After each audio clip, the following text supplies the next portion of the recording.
नमस्कार दोस्तों, आइए देखते हैं त्रिकोणमिति का हाइट एंड डिस्टेंस का एक बहुत ही इंपॉर्टेंट क्वेश्चन जो बिल्कुल ही आसान सा क्वेश्चन है।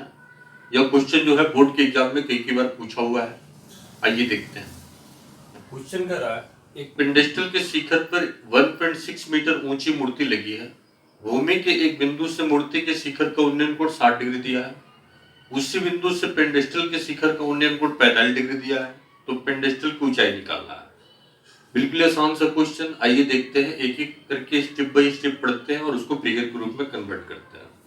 फिर एक बार क्वेश्चन रिपीट कर रहे हैं। एक पेंडेस्टल के शिखर पर 1.6 मीटर ऊंची मूर्ति लगी है। तो सबसे पहले हम एक पेंडेस्टल बनाएंगे। यही हम मान लेते हैं ए बी जो है कोई पेंडेस्टल है। यही जो है हमारा जो है ए बी जो है कोई पेंडेस्टल है। इसी पेंडेस्टल इसको हम ए बी मानते हैं। ए बी जो है कोई पेंडेस्टल है। इसी पेंडेस्टल के ऊपर जो है एक मूर्ति लगी है तो इसको पेंडेस्टल मान लेते हैं।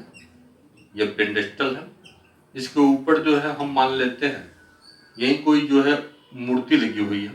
बीसी जो है हम मूर्ति मान लेते हैं। यही जो है पेंडेस्टल के ऊपर जो है बीसी जो है हमारा मूर्ति लगी हुई है। अब देखिए क्या कर रहा है। कह रहा है कि भूमि के एक बिंदु से मूर्ति के शिखर का उन्नयन कोण 60 डिग्री दिया है। तो यही जो है हम भूमि मान लेते हैं। आपका जो है ये जो आकृति देख रहे हैं इसको हम भूमि मानते हैं। एडी आपका जो है भूमि है। भूमि पर बिंदु जो है हम डी माने हुए हैं। फिर कह रहा है कि भूमि पर जो बिंदु डी है यहां से मूर्ति के शिखर का उन्नयन कोण जो है 60 डिग्री दिया है। तो भूमि पर जो बिंदु डी है यहां से मूर्ति के शिखर का उन्नयन कोण 60 डिग्री कर देते हैं। भूमि पर स्थित बिंदु डी से मूर्ति के शिखर जो है सी का उन्नयन जो कोण है वो 60 डिग्री दिया हुआ है। फिर देखिए क्या कर रहा है। कह रहा उसी बिंदु से पेंडेस्टल के शिखर का उन्नयन कोण जो है 45 डिग्री दिया है। यही जो बिंदु डी है यहीं से जो है पेंडेस्टल के शिखर का उन्नयन कोण जो है 45 डिग्री दिया हुआ है। तो पेंडेस्टल का शिखर जो है बी है, यहाँ का उन्नयन कोण 45 डिग्री दिया है। तो आपसे पूछा जा रहा है पेंडेस्टल की ऊंचाई निकालिए, यानी यही ए बी का मान आपको निकालना है। फिर एक बार फिगर हम कन्वर्ट कर लेते हैं। फिगर के रूप में फिर से एक बार जो है रिपीट कर रहा है। क्वेश्चन कर रहा है पेंडेस्टल के शिखर पर, तो हम ए बी जो है यहाँ पेंडेस्टल माने हुए हैं। 1.6 मीटर ऊंची मूर्ति लगी है। इसी शिखर जो है बी देख रहा है पेंडेस्टल का शिखर, उसी पर जो है बीसी जो है मूर्ति लगी हुई है। फिर कह रहा है कि भूमि पर एक बिंदु है, तो भूमि जो है यही है, इसी पर बिंदु जो है डी है। यहाँ डी से जो है कह रहा है कि मूर्ति के शिखर का उन्नयन कोण 60 डिग्री है। यहाँ डी से मूर्ति का शिखर जो सी है उसका उन्नयन कोण जो है 60 डिग्री दिया है। कोण सी डी ए या A D C equal to 60 degree. फिर कह रहा भूमि पर स्थित बिंदु डी से पेंडेस्टल के शिखर का उन्नयन कोण जो है 45 डिग्री दिया है। तो भूमि पर स्थित बिंदु डी से पेंडेस्टल का शिखर बी है, उसका उन्नयन कोण कोण A D B is equal to 45 degree दिया है। तो आपसे पूछा जा रहा है कि पेंडेस्टल की ऊंचाई निकालिए, यानी ए बी का मान आपको निकालना है। सबसे आसान क्वेश्चन, बिल्कुल आसान क्वेश्चन। एक या दो स्टेप में यह क्वेश्चन जो है क्लियर हो जाएगा। आइए देखते हैं कैसे इस क्वेश्चन को हम हल करते हैं। यहाँ से हम हल लिखेंगे और इसमें जो दो कोण दिया है उसी कोण से हम आगे बढ़ेंगे। तो एक कोण आप देख रहे हैं 60 डिग्री है और एक कोण देख रहे हैं 45 डिग्री है। तो हम किसी भी कोण से आगे बढ़ते हैं तो हम जो है यहाँ जो है 60 डिग्री के अनुसार आगे बढ़ते हैं। तो ये लिखेंगे 60 डिग्री के अनुसार। तो चलिए 60 डिग्री के अनुसार जो आप देख रहे हैं उसके अनुसार आगे बढ़ते हैं। नियम यही होता है, जिस भुजा का मान निकालना उसमें और जिसमें जो भुजा का मान दिया उसमें दोनों भुजाओं में संबंध देखेंगे। तो यहाँ देखिए ये 60 डिग्री जो आप देख रहे हैं इसी के ठीक सामने की जो भुजा है वो पी है और 60 डिग्री से सटी जो भुजा हो जाएगा वह बी हो जाएगा। तो पी और बी में ही हम संबंध लेंगे। फिर एक बार रिपीट कर रहे हैं, 60 डिग्री के सामने की भुजा को पी और 60 डिग्री से सटी जो भुजा होती है उसको बी बोलते हैं।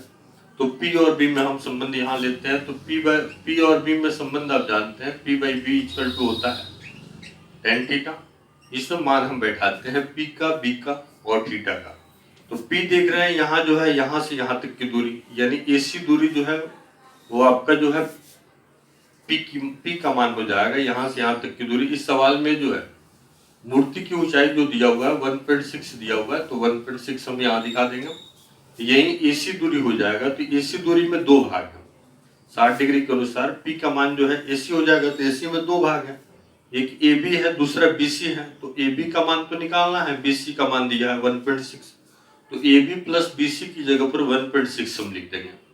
पी का मान जो है वो सामने की भुजा है ए सी, तो ए सी में दो पार्ट है, एक पार्ट ए बी है और दूसरा जो पार्ट है वह बी सी है, तो बी सी का मान दिया 1.6, तो 1.6 हम यहाँ दिखा देंगे। न्यून कोण 60 डिग्री के अनुसार बी का जो मान हो जाएगा वह सटी भुजा हो जाएगा, तो सटी भुजा एडी है, तो एडी हम यहाँ लिखेंगे। थीटा की जगह पर थीटा का मान हम लिखेंगे, tan थीटा का मान हम यहाँ लिखेंगे 60, 60 का मान होता है √3। यहाँ से हम जो है एडी का मान निकाल लेंगे, तो चलिए यहाँ से हम एडी का मान निकालते हैं। ए बी अपनी जगह पर रहेगा, 1.6 भी अपनी जगह पर रहेगा, √3 को एडी की जगह पर भेज देंगे और एडी को √3 की जगह पर भेज देंगे। यहाँ से हम एडी का मान निकाल लिया। अब एडी का मान जो निकल गया उसी को जो है हम नया जो न्यून कोण दिया है उसके अनुसार जो है हम नया समीकरण बनाएंगे, उसमें एडी का मान बैठा देंगे। तो पुनः जो है हम दूसरा जो कोण दिया हुआ है 45 डिग्री उसके अनुसार आगे बढ़ेंगे। तो हम पुनः लिखते हैं 45 डिग्री के अनुसार, क्वेश्चन मिटा देते हैं। यहाँ से यह सरल हो गया है, बिल्कुल आसान सा क्वेश्चन था। अब जो है दूसरा जो न्यून कोण दिया है 45 डिग्री उसके अनुसार आगे बढ़ेंगे, तो हम जो है पुनः लिखेंगे 45 डिग्री के अनुसार। तो चलिए हम यहाँ पर लिखते हैं पुनः 45 डिग्री के अनुसार। बिल्कुल आसान सा क्वेश्चन है, एक बार और हम रिपीट करेंगे क्वेश्चन को और पूरे सवाल को। तो हम यहाँ पर पुनः लिखेंगे या एक स्टेप नीचे भी हम यहाँ लेकर के चल सकते हैं। तो पुनः हम यहाँ लेते हैं और दूसरा जो कोण दिया है 45 डिग्री उसके अनुसार हम आगे बढ़ते हैं। तो चलिए 45 डिग्री के अनुसार जो है हम आगे बढ़ते हैं। तो 45 डिग्री के अनुसार जो है आप देख रहे हैं सामने की जो भुजा हो जाएगा वह P और 45 डिग्री से सटी जो भुजा हो जाएगा वह B। तो P और B में हम संबंध लेंगे। P और B में फिर संबंध होता है tan थीटा, इसमें P, B और थीटा का मान बैठाएंगे। तो P का मान देख रहे हैं पेंडिस्टल की ऊंचाई यानी AB हो जाएगा और B का मान देख रहे हैं न्यून कोण से सटी भुजा यानी AD हो जाएगा। और थीटा का मान आप देख रहे हैं, थीटा का मान यहाँ 45 डिग्री दिया है, तो 45 हम यहाँ लिख लेंगे। tan 45 का मान 1 होता है। यहाँ से फिर हम जो है AD का मान निकाल लेंगे। तो चलिए AD का मान हम यहाँ निकालते हैं। तो इसलिए AB अपनी जगह पर रहेगा और यहाँ जो है हम AD में 1 से गुणा करेंगे, AD हो जाएगा। तो AD की जगह पर हम AB लिख लेंगे, यही जो है AD इक्वल टू AB को 1 में रख देंगे। तो इतना को 1 में रख दीजिए, इतना को समीकरण 1 में रखने पर, तो चलिए 1 नंबर समीकरण में हम AD का मान रखते हैं। रखने पर 1 नंबर समीकरण आप यही देख रहे हैं AB प्लस 1.6 बाई √3, तो AD की जगह पर हम लिख देंगे AB और प्लस 1.6 अपनी जगह पर रहेगा, बट्टा में √3 अपनी जगह पर रहेगा और AD की जगह पर अब हम यहाँ AB लिख देंगे। आपको सरल करके AB का मान निकालना है, तो इसको सरल करते हैं, इसको सरल कीजिए, इक्विवेलेंट का चिन्ह देते हैं। AB प्लस 1.6 अपनी जगह पर रहेगा, √3 में AB से गुणा करेंगे, √3 AB हो जाएगा, √3 AB। अब इसको और सरल करते हैं, सरल कर लीजिए। AB का मान निकालना है, तो AB हम दोनों में से कॉमन ले लेंगे। अब जो है यह आखिरी स्टेप में सरल हम कर रहे हैं, बिल्कुल आसान है। अब क्वेश्चन जो है समझ गए होंगे, फिगर हम यहाँ पर मिटा देते हैं, दोनों में से हम AB कॉमन ले लेंगे। तो चलिए हम यहाँ पर जो है फिगर को पहले मिटा देते हैं, इसमें से हम AB कॉमन ले लेंगे, दोनों में से AB बाहर निकालते हैं, इक्विवेलेंट का चिन्ह देते हैं। AB अपनी जगह पर रहेगा और यह जो है √3 जो है माइनस √3 AB इधर आकर के हो जाएगा और इसको हम वहीं पर रखेंगे या इसको उधर भेज देते हैं, 1.6 को अपनी जगह पर रहने देते हैं, √3 अपनी जगह पर, AB भी अपनी जगह पर और यह प्लस AB इधर आकर के माइनस AB हो जाएगा।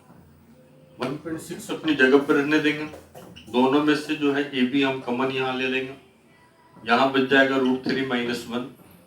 AB का मान हम निकालेंगे, तो 1.6 अपनी जगह पर √3 माइनस 1 इंटू में है, तो इधर आकर के डिवाइड हो जाएगा।